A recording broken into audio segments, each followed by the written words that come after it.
Thank you for that, Dave. I wish my wife could hear that introduction. I really do.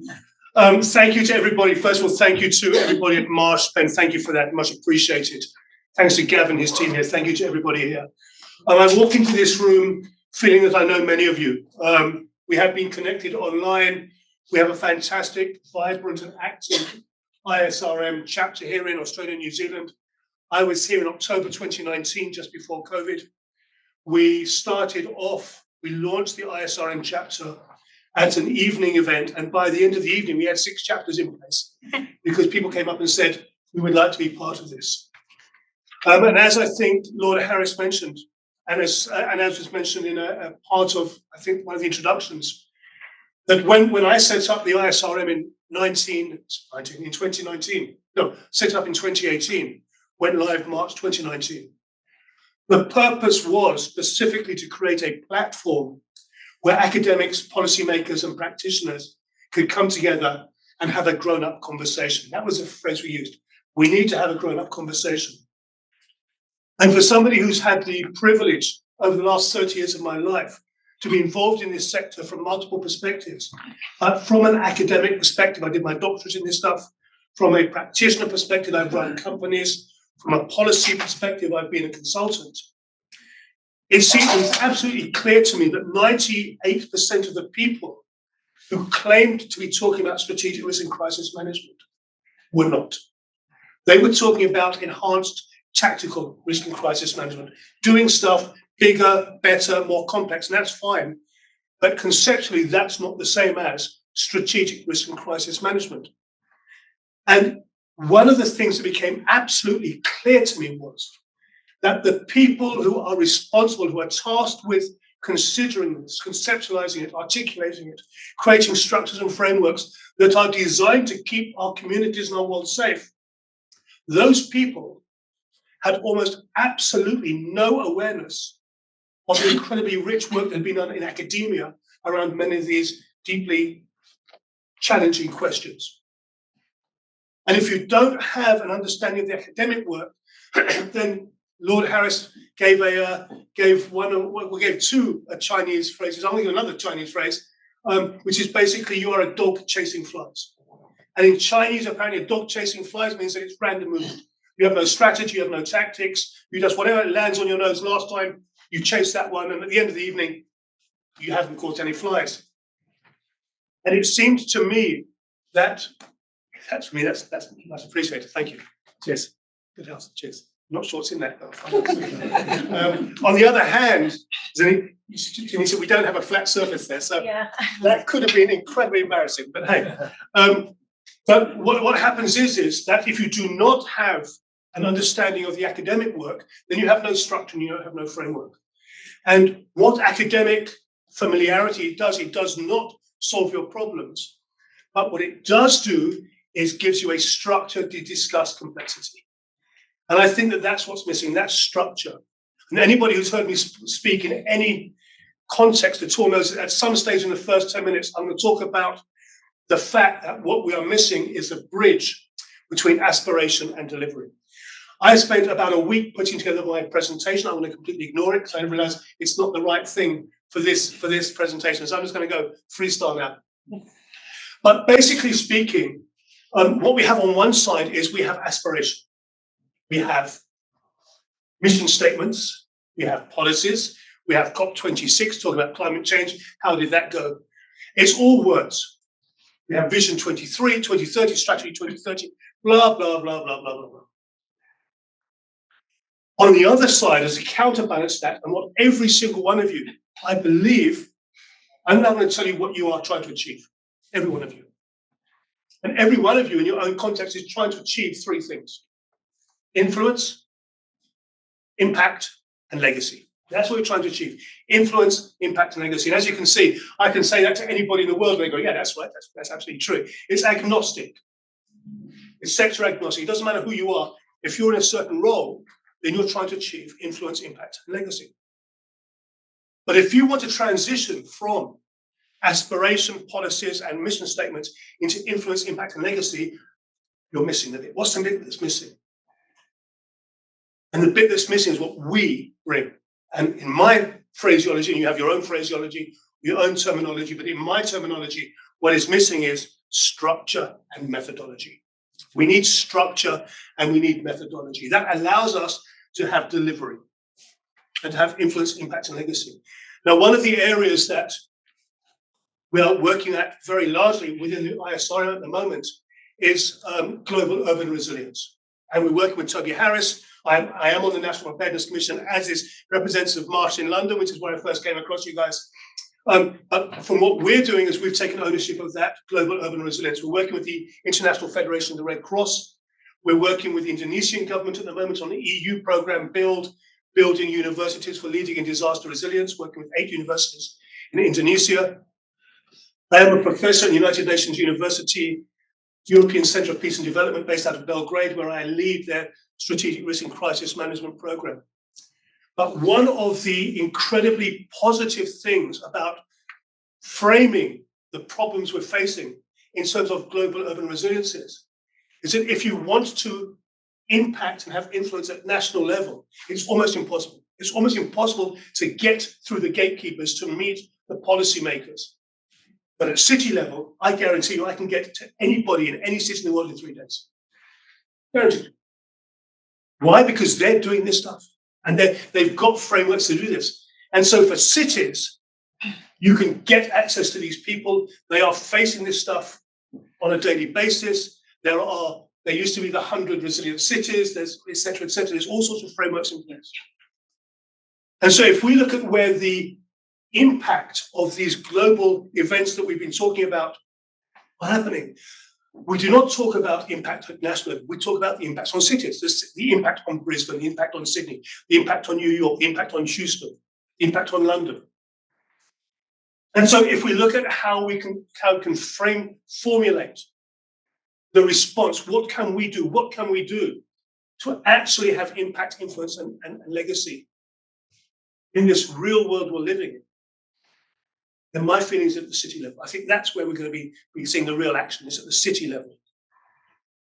And I think that's where your fastest return on investment in terms of efforts you put out there.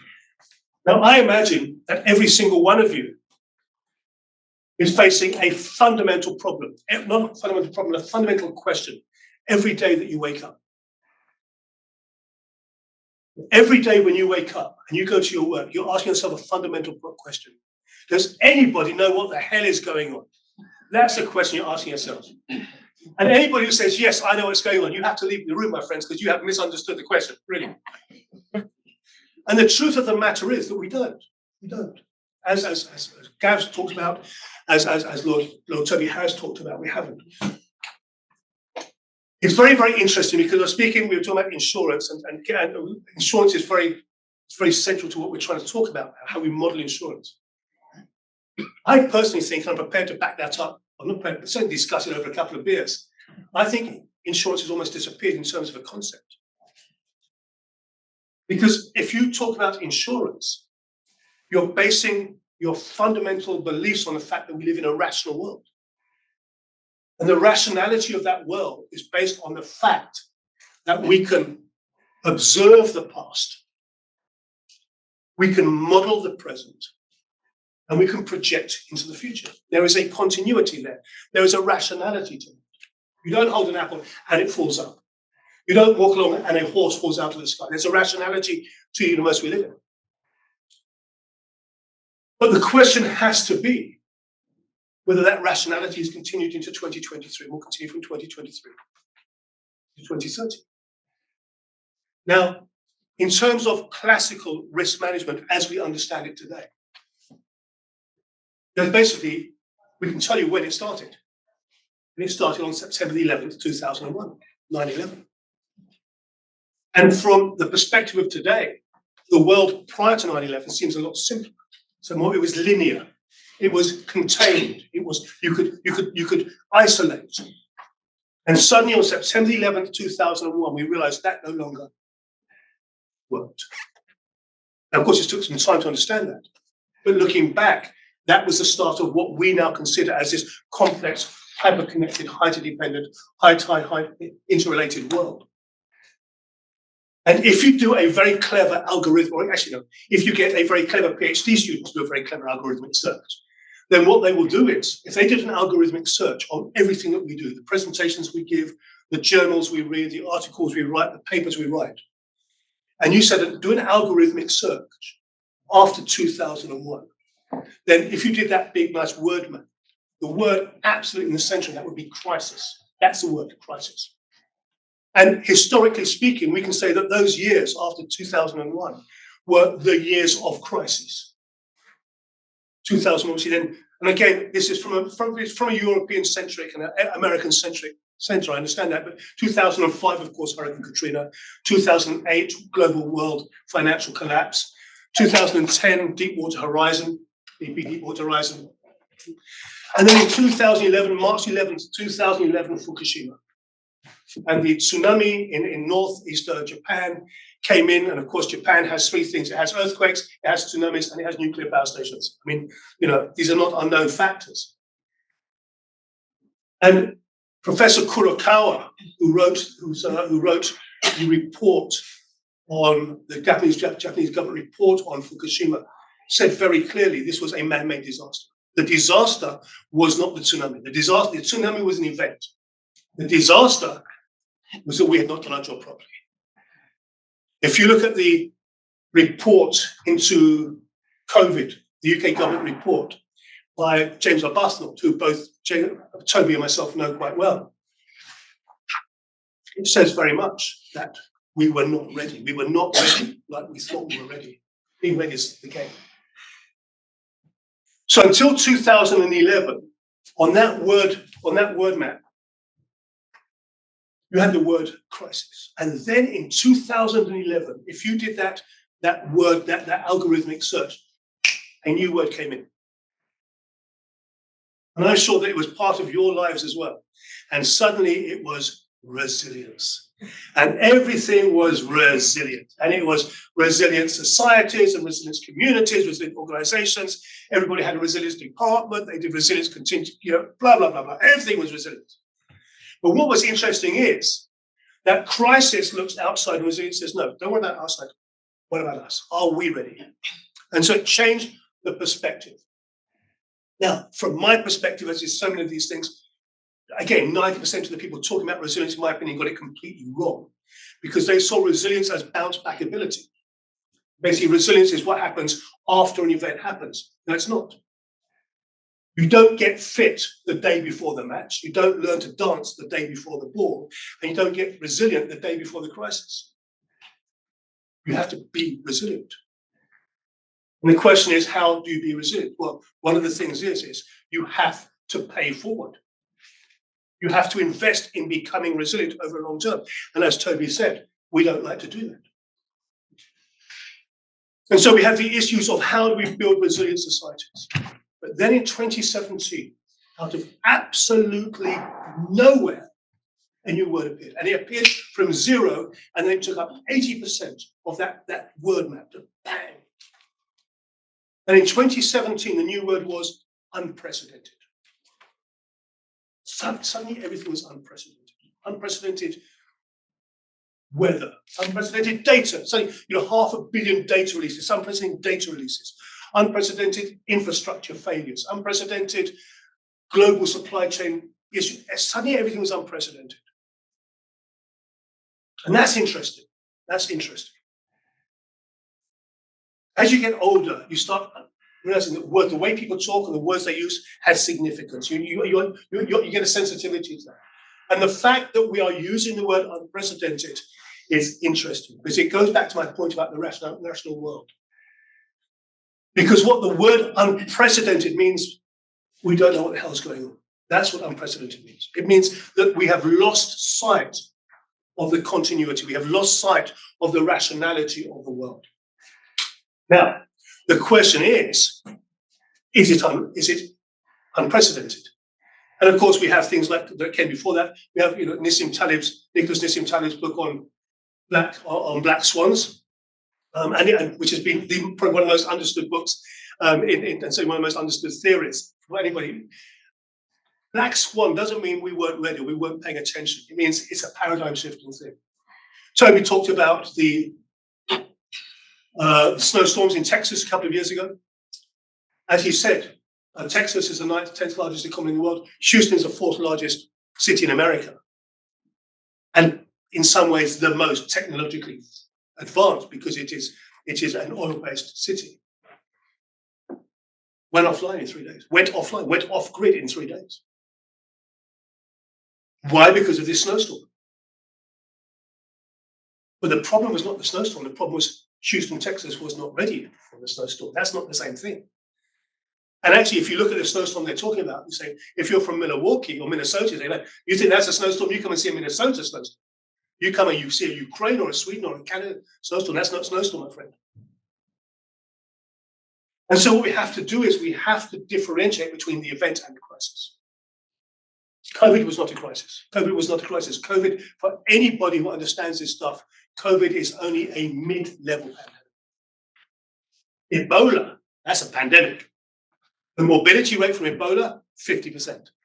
Morbidity rate from COVID, 1%. So imagine you have the spread rate of COVID and the morbidity rate of Ebola. Now that's a problem. And the question was, were we ready? We weren't ready. So the question is, how do we get ready? Now, one of the questions that I ask, we're asking in the ISRM, and we create a platform for dialogue, is what is the nature of the change that we are experiencing on a day-to-day basis? On part of our, I don't know if you saw there was flooding in Spain over the last couple of days. Nobody should say they're not ready for flooding. I don't care where you are, but flooding has to be on your risk register somewhere. But there's two questions, and I'm sure that risk register is something that is deep in the hearts of all of us. It is the fundamental starting point. You always start from your risk register. But when you look at your risk register, there are always two questions. The first question is it on the risk register? And COVID-19 was not COVID specifically, but emergent infectious diseases was on the UK 2017 National Risk Register, with a likelihood of 4 out of 5 over the next 5 years, which is the same as pandemic influenza, which happens almost every year. So the UK government in 2017 had recognised that emergent infectious diseases, which is a global pandemic, had a likelihood of 4 out of 5 hitting the UK. And you say, okay, what does that mean? What does that mean? That's the important question. What does that mean? Shout out. In the UK, what do you think the UK government's projection was from deaths from emergent infectious disease from a global pandemic hitting the UK? How many deaths do you think we should be planning for? Ben, come on, give me a number. Let's start. Less than 1,000. Less than 1,000 from a global pandemic. Okay, fine. Anything else? Million. Million. Good. Million. Any rises on a million? Anything else? Any other numbers? I'll tell you how much it was. 150 people. 150 published, openly published. Deaths from a global pandemic hitting the UK, extrapolating from SARS and MERS in Southeast Asia in 2003, 150 people. We hit 180,000. And what happens is when you read any post-crisis event or report, and it's a crisis, there are two things that you will always see. A, we failed on communication, which is always the case. But there'll be a word there in the executive summary, those bullet points on page 1, there'll always be a word, and the word is overwhelming. Because a crisis is by definition overwhelming. It's not overwhelming, it's not a crisis, and therefore it fails. We always fail in crisis management. But what I'd like to do is I'd like to very quickly go through some slides now, just to give you an understanding of what we think we're talking about when we're talking about wicked problems. And then some of the things that we can do to maybe bring, not solutions, but some perspectives or approaches to discuss that. And then what I'd like to do, I'd like to talk about some of the work we're doing around Ukraine, because we're doing that in partnership with Marsh in London, who've given us great support. And we're working at the very, very highest level of Ukrainian government policy development and implementation. And I'd just like to give a brief oversight of that while we're here. So that's what I'm going to be doing for the next 30 minutes or so, hopefully. I wish I need to keep an eye on you, because what happens is when I get to the client, she raises one eyebrow. You don't want to see her raise 2 eyebrows. That's bad. That's bad. I've been told that's really bad. So here you are. So basically what happened was it started on the September 11th, 2001. And that was changing. And we forget how frightening that was. I remember exactly where I was when the first plane went in. It's very interesting. There's a program on BBC streaming. I can't remember the name of it, but it's basically 24 hours after 9/11. And it's really, they speak to Condoleezza Rice, George Bush, and Rumsfeld and everybody else. We all remember that picture of George Bush. You remember George Bush in the nursery reading to the kids, looking up because somebody said something happened. And everybody gave him a slap. I gave him. I wrote some bad things which I apologize to him for if I ever met him. But he talks about that on this program. And he says, listen, I was sitting there reading to 5-year-old kids. And then one of my Secret Service agents comes to me and says, Mr. President, and I go, yes. He says, just let you know, a plane has crashed into the world. We had reports the plane has crashed into the World Trade Center. And I said, okay, fine. What does that mean? We don't know. Is it a big plane? Is it a little plane? Is it a military plane? Is it a passenger plane? Is it a microplane? Is it burning? So we don't know. He said, I get 200 of those reports a day. You know, something's happening here, something's happening there. That's nothing. It's a report. Then the second plane went. At that stage, we do not know what's happening. We know it's bad. And so that's what, at that stage, the guys came to me and they said, Mr. President, and they gave me a code which I'm not going to use. He said, I'm not going to use. He gave me a code which says basically, whatever you're doing, sir, stop what you're doing and do exactly what I tell you to do right now, which is basically, let's get out of here. He says, so when we had news of the second plane had gone into the separate tower, we knew we were under attack. But when we heard reports of the third plane going into the Pentagon, then we knew we were at war. And it was just interesting how that information allowed them to conceptually escalate that. Now, what does that mean? We don't know. But we have frameworks. So the first thing is, when the third plane went in, you closed down global air. That's it. We don't know what's going on, close down global air. Now, we didn't know if there was 30 planes in the air waiting to go into places all over the world. We just didn't know that. We forget how scared we were. We forget the feeling of uncertainty. But I think that understanding of you have information, then you have intelligence, and then you have actionable intelligence is what we're trying to do. We're trying to take information and we're trying to make sense out of it. We're trying to build a picture out of it. In a very challenging world, which is not cooperating. So 20 years later, we now have that. That's the world, the global world we live in 2020. And of course, if you said to anybody 6 months before those pictures were taken, this is what the world would look like. I think that's a zombie apocalyptic movie. That's not real. And yet it shows you how quickly this happens. How quickly this happens. Well, Texas weather, I'm going to do this quite quickly, so I'm going to get back to talking rather than slides. Texas weather. And again, the problem was not that, that's not a snowstorm. Let's face it, that's not a snowstorm. That's a bit of snow. But the question was not whether there was snow in Texas, it was Texas ready for snow. And the problem was not snow, it's that we were not ready because that doesn't happen here. In the present world, we can't use that excuse. It doesn't happen here. That's not an excuse we can use anywhere, ever. Suez Canal, ever given. Now, Suez Canal was built in the 1860s, I believe. They did not have 400-meter long super tankers, super cargo ships moving through the Suez Canal in those days. It wasn't built for that size of thing. And the question is it on your risk register that they can, a tanker or a cargo place will block the Suez Canal? I mean, literally 2 weeks after that, in our local Chinese restaurant, they did not have Tsingtao beer. I said, why don't you have Tsingtao beer? They said, bloody Suez Canal. So, I mean, literally, in our local Chinese restaurant, the Suez Canal had stopped us having Tsingtao beer. That's how dependent we are. So the question is, do we have on our risk register super cargo ship blocking the Suez Canal? Well, maybe yes, maybe no. But should there have been disruption to global supply chain? Yes, that should be on there. Why? Because it happened before. 2011, Hurricane Fukushima. And what happened? Japanese car industry closed down, and that impacted all around the world. So should we have global supply chain disruption on our risk register? Yes, we should. Yes, we should. And now, of course, even more so because we look at things like Taiwan, and we look at the computer chips and all sorts of other things.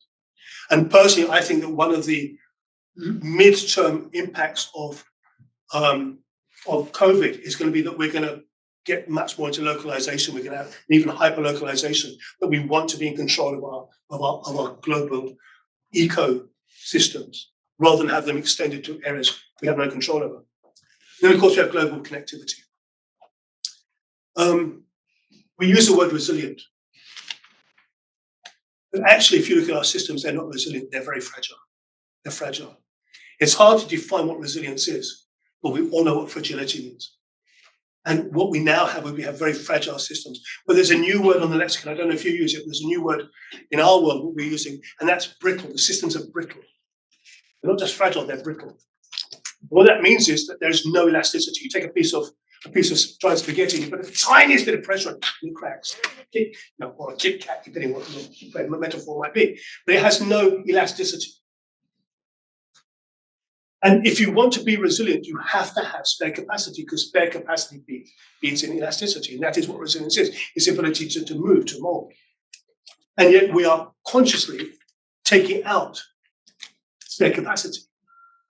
The UK's spare capacity for gas is 3%.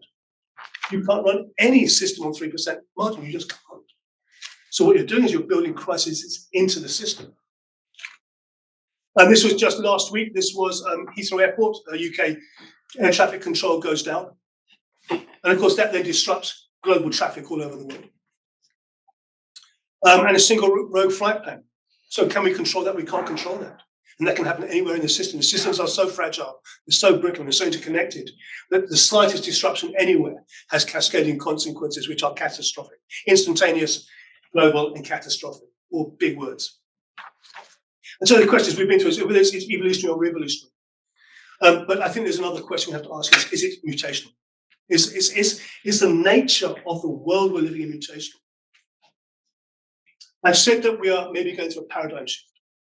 But one of the signs that you are going through a paradigm shift is that the language of the previous paradigm cannot be used to describe the present paradigm. That's a sign you're going through a paradigm shift. You cannot use the language of a typewriter to describe the internet. It's just, it does not have that capacity. If you knew how a car engine worked in 1930, you knew how a car engine worked in 1990. You could have opened up a car engine in 1990 and you go, yeah, that makes sense to me.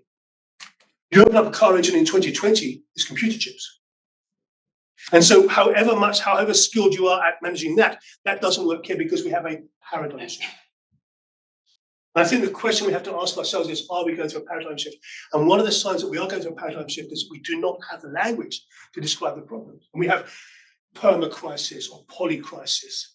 But if you listen to politicians and policymakers trying to describe the nature of the challenges we're facing, they do not have a language. They are using linear language to describe hyper-complex, non-linear problems. And that's a sign of failure coming down the line. Mark Carney was the head of the bank, chairman of the Bank of England. He is now the United Nations Special Rapporteur for the impact of climate change on global financial systems. That's what he does. Mark Carney tells global banks they cannot ignore climate change dangers. It risks losses from extreme weather and its stake in polluting firms. That is talking about risk as evolutionary or even revolutionary. But basically what it says is we have to do better. Ben talked about, I think, World Economic Forum up at Davos every year, Klaus Schwab. And this was 2019, this was before COVID. Our world currently stands on the brink of a mass political, technological, and social shift, which will transform our existence in ways we cannot yet possibly know. But how do you prepare for something that is going to transform our existence in ways we cannot yet possibly know? That's a challenging question. But the truth of the matter is, whether we engage with that question or not, whether we answer it or not, it will happen. We're seeing it happening. The future is now. And so it is a fundamental understanding of the reality of the existence we live on this planet right now. I heard somebody say about Elon Musk. Elon Musk is trying to work out how we can live on Mars. Or on Mars. He should be spending billions on how we live on Earth. That's the question. How do we live on Earth? HSB Cities of the Future, this was 2019, just before COVID.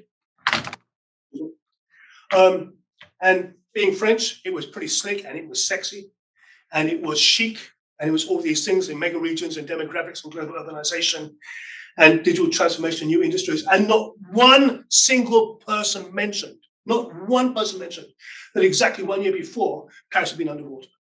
Nobody thought to mention that fact. And of course, Houston had been underwater. And of course, Brisbane, as you know, had been underwater. These are not outliers. This is the reality of the world we live in. There's Houston flooding. Now, who here would describe themselves as a security or risk person? Put your hand up if you describe yourself as a security or risk person, right? Who here loves what you do? Put your hand up if you love what you do. Okay. Who here gets up in the morning and spends 80% of the time wrestling with your own goddamn organization because they don't understand what you're trying to do for your organization? And you spend, right, put your hands up. Okay. That's the way we work. Who here, in your heart of hearts, wants something to go wrong because then you can put on your cape, stand there and make things happen?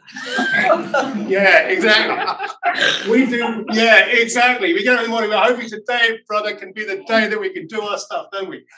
And it's fine, and that's good. That's who we are. It's what we do.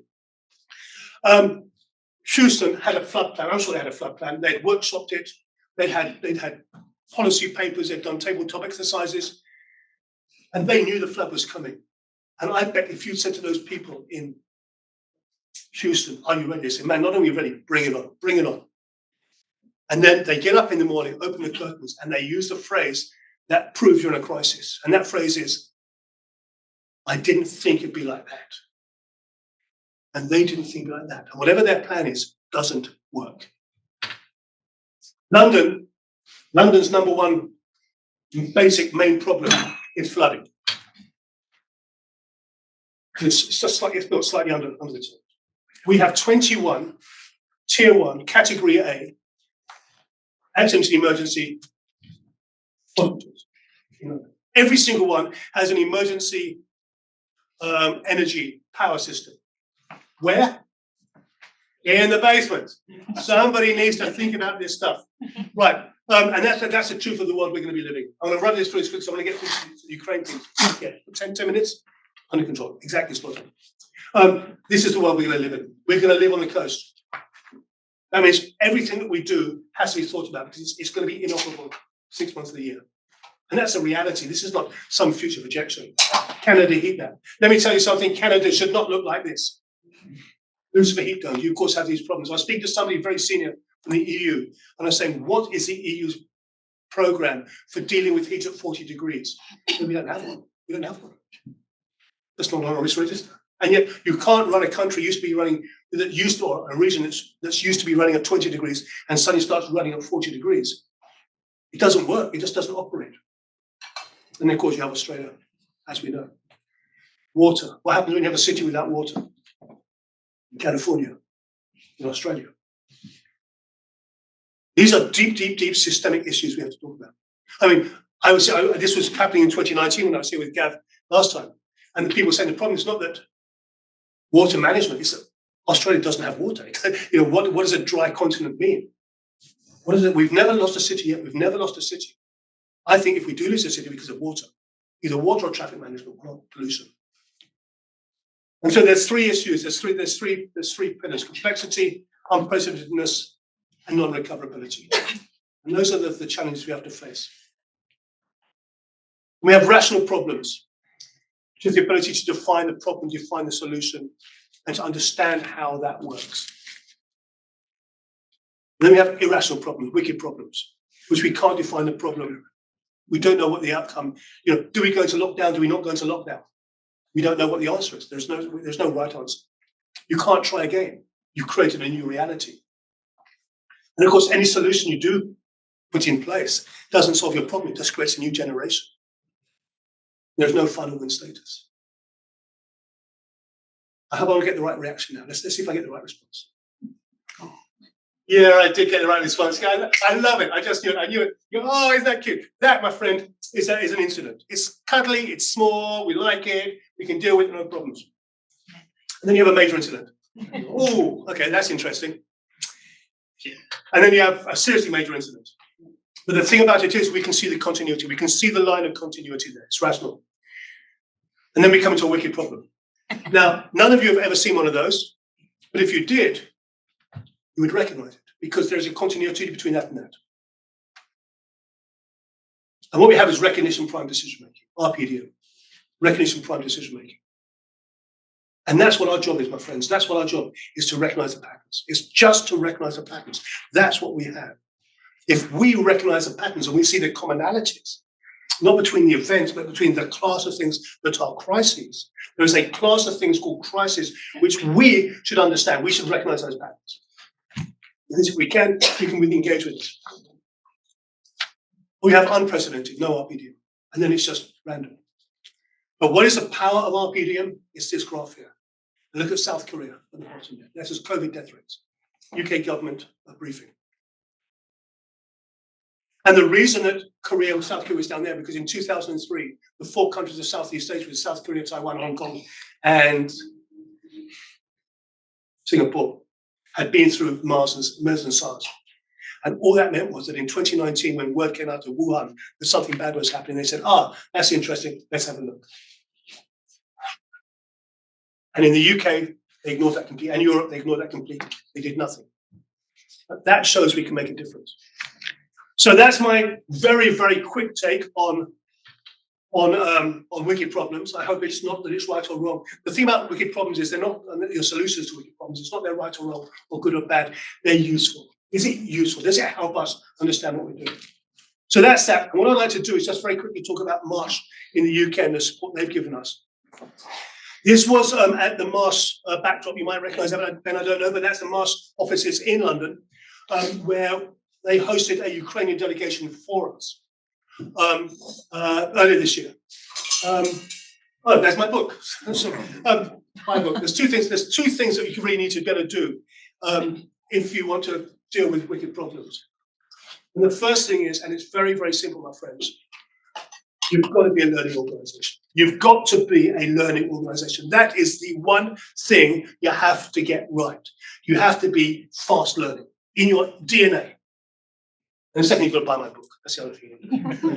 If you do those two things, you're in with a chance. Okay. Ukraine, chaos and opportunity, from recovery to transformation. Very quickly. National Security and Defense Council of Ukraine. The invasion was on the 24th of February. On the 1st of March, so 4 days later, they got in touch with me and they said, David, could you, through the ISRM, offer a platform for somebody to give a presentation about the fact that we're not going to lose, we're going to stay here. And I did that. And what we did was, sorry, the slides are out of order here. So on the 5th of March, so basically within 10 days of the start of the invasion, we had the Deputy Head of Social and Humanitarian Security Service on the Office of National Security and Defense Council. And we offered a platform to that. That then got a lot of love in Ukraine, and they asked us to put together a program to help support Ukraine in its development. And we set up the International Organization for Reconstruction of Ukraine, which was designed to create a platform to allow everybody to come in. Ukraine has 100 transformational domains, which we were part of supporting the development of that. But we are not only part of, but we are leading, to be honest, the program. We've been tasked with taking the message for this to the world. And that's part of what I do now in my relationship with the Ukrainian government, so I'll talk about it in a minute. But if anybody's interested in that, please feel free to let me know. We are very interested in discussing that with you. There's a picture of Marsh. This is Advantage Ukraine, set up by JP Morgan and BlackRock, $100 billion operation. And that is creating the portal for Ukraine to do, for the world to do business with Ukraine. They are setting up a London office, and I've been asked to lead the London office. So if anybody wants to do business in Ukraine and you're serious and you know how to do it, give us a call. We want to talk about that. Because we are there. Our job is basically to bring you into the right room with the right people next Tuesday with whoever you want to talk to. We do a complete swerve. Governments, ministries, embassies do a complete swerve. So if you want to talk to somebody in Ukraine, seriously, let us know, and we can get that done. This is from Poland. Poland is now supporting the health minister in Ukraine, and they name check the Institute of Strategic Risk Management as helping them out. A couple of weeks ago, London markets agreed to offer insurance for grain, Ukrainian grain coming out of Black Sea ports. That was done by Marsh. That was all done by Marsh. Marsh McLennan is partnering with Ukraine on developing data platform to assess war risks. We will be managing it. They're doing that for free, but the Advantage Ukraine platform will be managing that. So as you can see, Marsh has been at the forefront of the global efforts move things forward. We're delighted to have had their support in London, and we're delighted to have their support here today. And I hope that that will be a start of a wonderful relationship. Do you have a couple of minutes, Janita? 2 minutes, perfect timing. That's timing. Professionals working with professionals. I hope it was interesting. I am going to be around all day. I love talking about this stuff, and I love listening to other people talk about this stuff, which I'm looking forward to today. I'll be around this evening as well. But hopefully, we've got Gav here, we've got people at Marsh, and hopefully this is just the start of the dialogue. I hope this is not an event, but the beginning of a process and a relationship. And if that is possible, we'll give it every support we can. We have, as I said, 35 chapters around the world. If anybody is interested in being involved in that or supporting that, we're delighted to have a chat. But if anybody in the last 90 seconds or so has anything to say or any questions or any comments, I'll be happy to hear or respond or react. Can I ask a question, Dr. Rubens? Thank you so much for your presentation. Well, if you call me Dr. Rubens, that's 20% of my fees before we start. Apologies. So I come from a technology background, and a lot of big technology companies are actually investing in smart city initiatives. So NTT Data, for example, did a big project with Las Vegas, and that was based on the predictive analytics. But I think they were really focused on the crime or terrorism or national security side. But now they're actually using how to predict, when the traffic is getting jammed or when something is broken down in the peak hour traffic.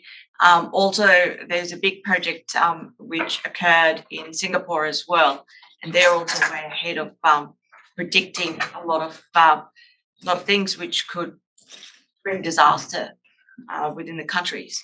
I mean, there's no question about it. Artificial intelligence is going to be an absolute game changer. There's something called DACAPS, which is data and cities as complex systems. But it basically, you get a bunch of PhD students, give them some pizza for 3 years, and they come out with amazing stuff. But basically, this artificial intelligence is going to be an absolute game changer in everything that we do. Because what we're now seeing is artificial intelligence becoming creative. And so if we look at, and of course, it's very, very good at modeling complex systems, whether they're microbes or they're viruses or they're galaxies. And so just to try and bring some sense into these complex systems, I think artificial intelligence is going to be a game changer. And we have absolutely no idea what that means. We can't conceive of that in any way. I think that's probably one of the most significant issues, how we can partner up with artificial intelligence. Thank you very much. Thank you.